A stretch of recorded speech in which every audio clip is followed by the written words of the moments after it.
Welcome back to A Better Way of Earning podcast. If you're joining us for the first time, we're so glad that you're here. And if you've been with us since season one, thank you for coming back. This season is going to be a little different. Last season, we explored many ways people earn a living. We sat down with some entrepreneurs, professionals, leaders, creatives, and business owners who showed us that success doesn't come in one shape, one title, or even one path. But as we listen to those stories and we keep hearing the same thing, nobody's journey looked like the plan. Not one. And that realization led us to a bigger question. What if the advice we've been given about success isn't wrong, but incomplete? This, my friends, is what season two is all about. If you tuned into season one, we learned about how success looks different for everyone, that career paths are rarely straight lines, setbacks are normal, reinvention is a part of the process, and that most of us didn't start where we ended up. We discussed entrepreneurship, we discussed investing, we discussed business practices, skills, how to not only locate your skills, but to refine your skills and to figure out how you can take your career path or the journey that you're on right now and refine it to something that better fits you, that's more satisfying, and the outcome gives you a better balance of what you want out of your life. And so, as we went through season one of the frequent things that I noticed when I met not only our talk show guests, but people who had listened to the podcast was, I've tried a lot, but it's not really working, Doc. And so that brought me to the realization that we need to talk about the playbook that life has put out there that most of us have tried page by page to follow. But then we get disappointed, we get let down, we're hurt, we're broke because someone else's journey or story or expertise or instructions isn't working for what and where our life is currently, right? And so, just a little bit about me. I know that I give advice about business, I teach business acumen, but I'm very careful about telling people that this is the only way. I don't want to be that person because where you are in your journey of life, what you're doing, what your assets are, what your resources are, is completely unique to you. So if you're following someone that's giving you this step by step instruction of exactly what you need to do to repeat the success that they say that they've had, I'm not going to tell you to stop. But what I will caution you to do is don't work so hard to restructure everything about who you are, what you do, what you know, and what you're great at to fit in someone else's playbook. I'm a global speaker and I spend a lot of time talking on stages. And what I poignantly call this is walking in someone else's shoes. And oftentimes, especially for those of us who are first generation, for those of you who don't know what first generation means, and we coined that probably during the pandemic, but most of us are the first in our families to step into this type of journey. We've been taught to go to school, get your education, get a good job, retire from that job, and life should be great, right? Well, for the past two and a half generations, we've been challenging that thought process. We've been testing out our own pathways. And a lot of the times we're navigating in waters and environments that we've never been in before. And when you're a first generation, it's not like you have the rich uncle or aunt that you could just call, or parents who have created this path for you to follow. You don't have those resources to contact because those are your trusted resources. So, what you end up doing is going to the internet. It's either Chat, GPT, or Gemini, or whatever AI source that you're using now, or you follow someone on social media, someone that is um, prominent, a prominent figure, books, audio books, etc. So you can kind of find your footing. Well, for a lot of us, some of those steps that people are putting out there are unique to the resources that they had to start. I remember I was listening to, there was this great article. So I decided, oh, this sounds interesting. So there was a young lady that was talking about building her business, whatever the business was. I think it was a retail store or something like that. But how the title was From Rags to Riches. And so, of course, I'm starting out in my journey and I am broke with extra ERs. So, of course, I'm looking for these success stories to tell me how I can go from not having anything to building what I imagine was supposed to be my level of success, right?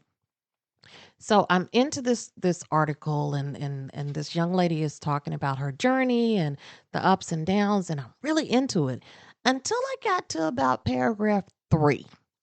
In paragraph 3, she said, you know, I launched my business with $30,000, and those resources went quick.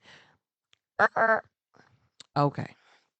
Well, this may not be the article for me because right now, the way that my bank accounts be working, I don't have 30 grand sitting around that I can just kind of invest in a what if. You know what I'm saying? So, but I, that was the moment, that was like an eye opening moment for me. And what it did was, because I was so hungry for information, because I felt so lost in the space between my vision and my current circumstance, I actually got really deflated, right?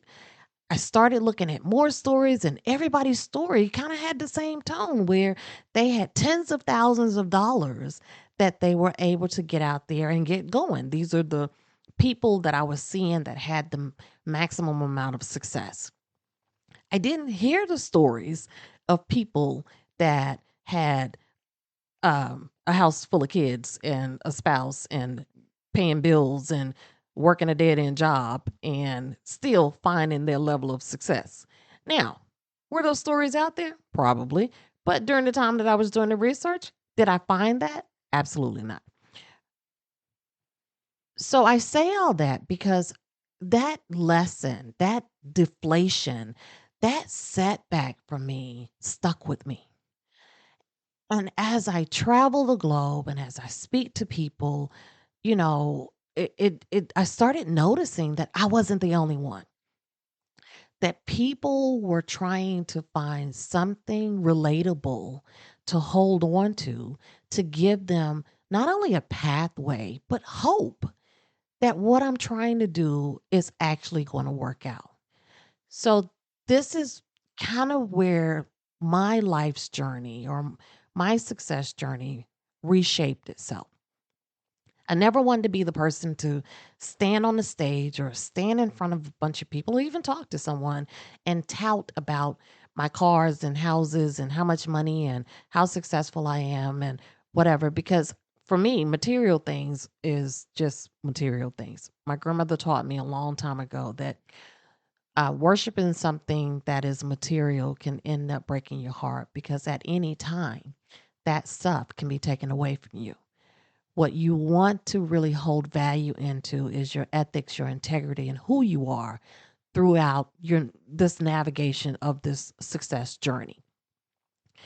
And so I created the platform Ascent to help people that did not have degrees, or people that were normally overlooked because they were creatives, or maybe their pathway didn't yield coming out of high school, going straight to college and staying in one industry and building a success out of that. Maybe their pathway looked like mine, where I had to have jobs. I was a young mother. I did not have, parents. My parents are amazing, but they didn't have resources just to keep funding me where I could travel around the world and find my life, or start something and quit that and whatever. That wasn't my story. And so I wanted to build a platform that welcomed everyone with every background. And that's what Ascent is. Ascent allows you to tell your professional story, whether you're starting out as a high school student or a college student, or you're doing a career change, or you're just knowing that there's something more out there. You feel like there's something more out there. That was my whole goal for building Ascent, the platform. Ascent led to me realizing that people need to hear stories more unique or similar to what they're going through, which led my husband and I to create a better way of earning talk show. And we are blessed enough to go around state by state and sit and speak with so many amazing people. And I say it that way because I don't want anybody to feel like I'm only seeking out, the billionaires or the success people. I'm meeting people where they are in life. Um, you guys will see a episode where there was a young lady that when I pulled up and got some gas, and this young lady was filming a TikTok video, and I just kind of walked up to her and had a conversation. And what was so beautiful about me talking to this perfect stranger was a lot of people would have looked at what she was doing as just, she's just being arrogant, she's wanting to be seen or whatever. But within 5 minutes of talking to this young lady, what I found out was she's building her TikTok following because she is a third generation of tailors. Her grandfather, her great grandfather owned a custom clothing shop, a tailor. And so when her grandfather passed, the family didn't keep this up. And because that really stuck with her, she wanted to build up a following so that in her community she could reopen that tailor shop and carry on her family tradition. And I got in the car after that conversation, and the first thing I thought to myself was, wow, like every day, each one of us is trying to accomplish something. And the word success, I think, needs to be more fluid than something that is defined, because success for me is different for success for you. I tell you all that because within this podcast, season two became more of an anchor of providing more relevant resources and information to help everyone within every space that you find yourself in. That realization or evolution in this podcast journey led me to create something that I am coining the public playbook. Okay. The public playbook for me means that someone somewhere along your journey has given you the this is how you're supposed to do it playbook. And we all know that somebody's always doing that. We hear it all the time. We hear it from the internet, we hear it from friends, we definitely hear it from family, especially when you're doing something vastly different than what they understand. And so the public playbook tends to delay or interrupt our ability to freely explore what our pathway is. And so throughout season two, we're going to challenge the public playbook and talk about how sometimes that playbook or those suggestions just doesn't work for people. Not only talk about how it doesn't work, but we're going to dive deeper into the why. Why is it that someone can follow this path, this strategy, and find their level of success? And some of us who try to repeat the same steps don't achieve the same level. So we're going to explore that. And I want to make sure that I unpack this in a way so that you don't feel like you're failing, but you begin to understand your flow, your ability, your journey better. Because the world has changed. Over the past 50 years, the concept of how we live life has drastically evolved. But there are some of us that are hesitant and not only living that way, but even dipping a toe in it and exploring it. You know what I mean? Because someone else, most of the time, is someone who is very impactful and that we really respect in our lives that has told us, don't do that. Well, we're going to talk about technology, AI, hybrid work, entrepreneurship, the gig economy, skills first hiring, navigating in this oversaturated world right now where it feels like either you're always being sold to or you always have to sell, right? One of the two is happening every day. We're going to talk about the psychological impact that social media has had on our organic brain to either help or deter some of our growths. And we're also going to talk about what nobody ever taught us. Those things that our parents or grandparents wasn't able to talk to us about because they never experienced it. We sit in an era right now of things that no one taught us how to navigate, how to negotiate. No one told us how to now build new wealth out of these new tools. Nobody taught us about how to identify things like a toxic workplace. Let me put a pin here because I know somebody's thinking, well, I've heard of that. Yes, you've heard of that. But do you understand truly what a toxic workplace means? Because a lot of people that I talk to about toxic workplaces, they reduce it down to, well, I don't like the work they give me, or I'm not being paid enough, or I'm not respected, and people don't listen to my ideas. That's not a true toxic workplace. That's a workplace that's frustrating you, but it's not toxic. So we're going to talk about what toxic workplaces look like. No one actually taught us what leadership really means. Those of us who entered into leadership at whatever phase or stage in our career, most of us entered into it assuming that we knew what it meant because we were following our previous leader, good or bad. We were emulating people that we've seen, whether it was television or online or in other workspaces. But it took time for us to give ourselves permission to understand what type of leader that we were. Not the 6 different styles of leadership. It's there. You can Google it.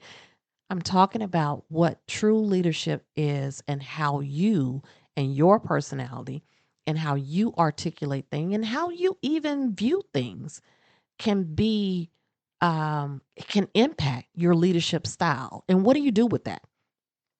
And how do you know if it's right? And how do you not only take your leadership style, but you have the people that need you to be able to understand, accept, and follow that leadership style. And finally, we're definitely going to spend time talking about how to recover from making some mistakes. Because the truth is, my friends, you are going to make more mistakes than you're going to make with great decisions in the beginning, in the middle, and towards the end, because that's a part of life. If things were stagnant, if things remain the same, then you could make a mistake, learn from a mistake, and then be able to soar from it because your environment never changed. But as we know, we live in a world that every single day there is something new. There is a new shift. There is a new way to work. There is a new concept. There is a new trend. There's a new interest level, et cetera, et cetera. So, how do you recover from mistakes in an environment that you never get a chance to become comfortable in? So, we're going to talk about that. Everybody with me? Y'all still with me? Okay. Why does this matter? Why is this important for me to do, especially in season 2? I want to talk to our future leaders. I want to speak with those that are entering into life, that are just not starting out in their decision making ability of being out there on their own. Not that anyone else is not important, but what I'm figuring out is we continue to foster generations of less aware adults trying to navigate a very complex circumstance called life, business, money. And so our youth is finding their information through outside resources. Sometimes those resources may be entertaining. Those resources may have a lot of followers, but it doesn't necessarily mean that the people that you're following have walked their talk. So, season 2 for me is so important because there are some fundamentals out there that if you want to achieve any level of comfort or comfortability or success or happiness, there's just some fundamentals that you're going to have to learn how to navigate, especially within business, because as fast as technology is evolving, as quickly as we're gaining new resources and new outlets and new ability to connect with people around the world, the business, the core of business, the people who really run the business are still those folks that are stuck into a 400-year-old process and they are fighting the change. And so, if you don't understand what you're looking for, if you don't know how to navigate within that 400-year antiquated process, yeah, you can kick the door in or you can go in there shouting and screaming that this is wrong, but it's not going to turn out well for you. Business evolves from the inside out. These people know what's changing, they understand technology, they understand where the world is headed, but they also know that the way that they made their money is the way that they made their money. And they never want to lose that ability. So I want season 2 to help us not only enter into these antiquated processes, but learn how to make it work for us, the new generation, the future leaders, the people who traditionally enter into the workforce and become more frustrated, discouraged, and disengaged, uh, that forces them to jump into entrepreneurship prematurely or forces them to find financial resources in some unhealthy and unsustainable ways. Season 2 is also for those leaders that are holding on to some antiquated thought processes. I mean, have you ever heard somebody that's been around for a long time and they always talk about, oh, these young folks don't understand, right? Everybody wants to complain. If you live long enough, you'll be able to understand. Well, sometimes that may not be true. It if you built your career outside of this new technological expansion, then that doesn't necessarily mean that using that or the youth that have been born into this, that they are wrong. Because I want to talk to you, our older folks, our folks that's been out there for a while. There was a time that you were that young person that the people in generations before you thought that you were insane. that thought that you had no potential. And you showed them because you were able to carve a new way. All I'm asking is to listen, understand, reflect back on your journey, and give someone else, the next generation, the ability to adapt, refine, and improve how business is done, how earning is done.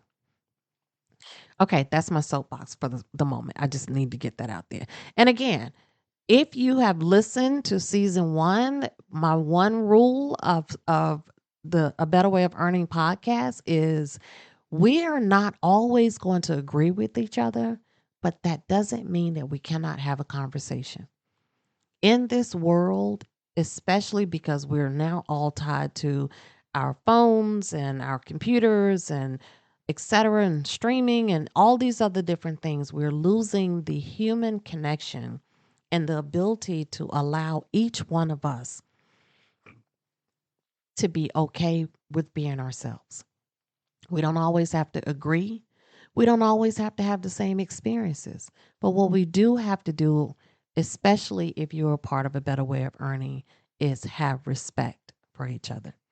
So I always welcome the pushback. I always welcome the different perspectives because that's how I learn also.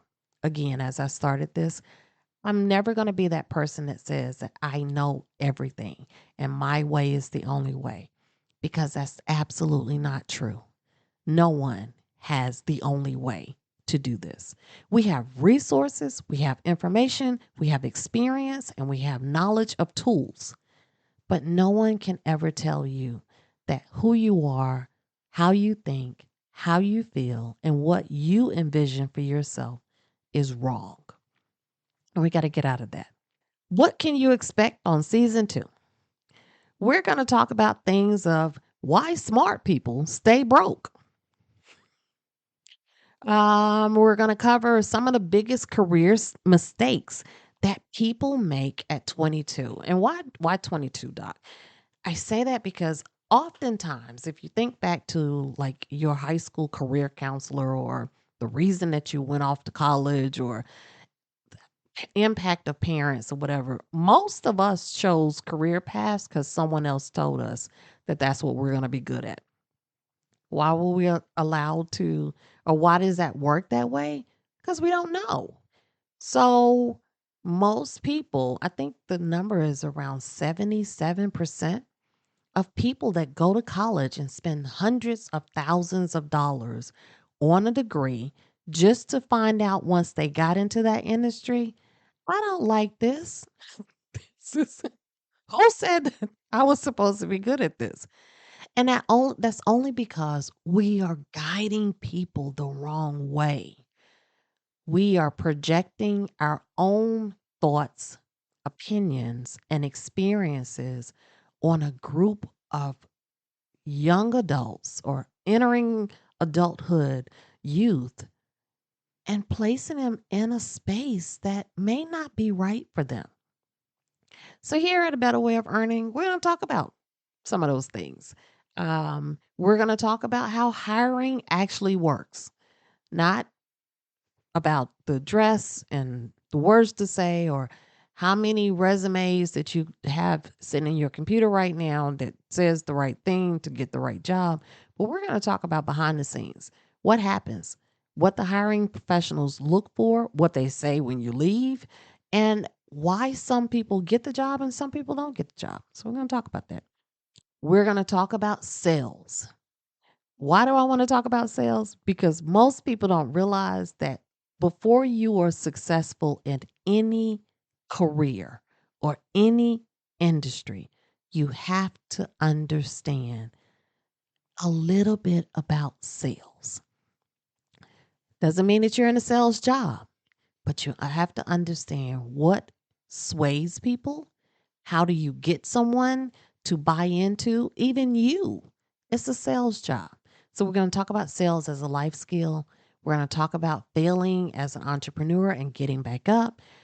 We're going to keep going over multiple streams of income, but mostly we're going to help you to design a life that you actually want. Don't you want that?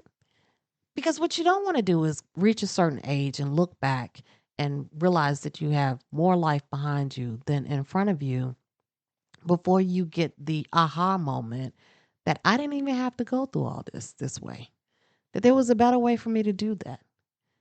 And so we're going to talk about those things. Again, why is this important for me? Because no one taught me this.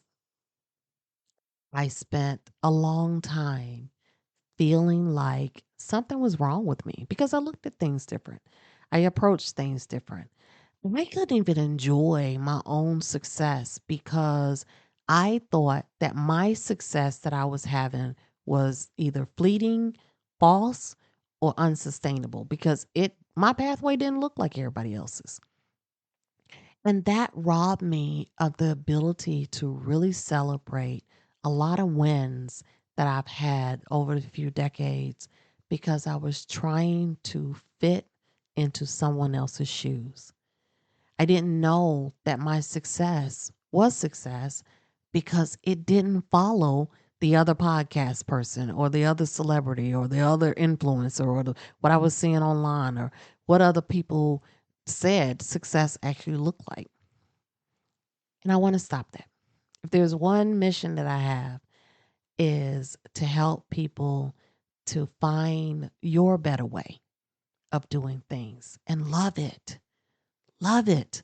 Love yourself. Love what you do. Appreciate the good, the bad, and the ugly about who you are. Because the more that you embrace who you are and what you're great at and what you do, the better you're going to be at having a better life. I truly believe that there is more than one pathway to a meaningful life, career, relationships, experiences. And one thing that I learned from losing my son is we only got one shot at this. There's no do overs. We don't get a moment that we can just wake up from that internal sleep and say, hey, tag me back in. I just realized the things that I missed, the things that I didn't do, the things that I was stressed about that really wasn't worth it. So let me go back for another 10 years or so and let me redo that. We don't get that chance. So the only opportunity that we have is to begin to evaluate how we feel about where we are and the things that we can do to adjust that. And I never want anybody to feel like that everybody has to be unhappy with their life or everybody has to keep driving towards something else. That's not what I'm saying. What I'm saying is each and every one of us have one thing that we deserve, and that's peace, that is happiness, and that is fulfillment within our life. Now, what that looks like is up to you. But if no one gives you some different avenues and ways to look at things, you may feel like that you'll never get that. You'll never achieve that. You may find that or hear that people say because of where you grew up or what your bank account looks like or how many kids you have or how many kids you don't have or what's happened with your relationships or how many marriages or non-marriages or what your sexuality is or what your race is or how tall you are or how short you are, what your hair looks like, what your nails look like, what your eyelashes look like, what your body looks like, what your private parts look like. Come on now. Everybody has some reason to measure how great you are. But what you might find out through listening to this podcast is despite what the public playbook says, you're okay. You are right where you need to be. And you are not defined by your past. You're not defined by your economic status. And I know that there's some people out there thinking, now don't turn it off yet. Just stick with me when I say this. Some of the most non-financial, stable people live some of the happiest lives because they're okay with their little corner of the earth. They didn't buy into the fact that society says that they have to look a certain way or have a certain clothes.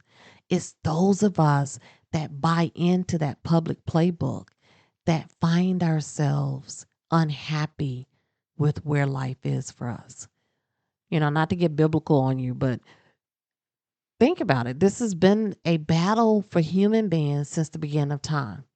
Adam and Eve were created, put in a paradise, was given reign over all of the plants and the animals, etc.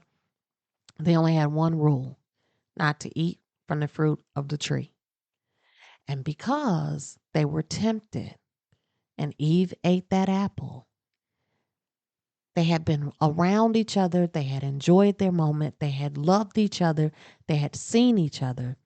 But once they ate the fruit of the tree, they now hid because they realized that they were naked. They realized and they saw things that they were never supposed to see. That one step exposed them to now feeling insecure about who they were when just the day before they were happy. And so oftentimes what we look at when we're scrolling past things, information that we read, things that we hear may be our poison fruit that begins to change how we see ourselves from the day before. And we got to uncover that. We have to dig deeper into that because you might have been okay, but because someone else has imparted something else inside you to make you feel like that your life isn't worth anything, you now believe it.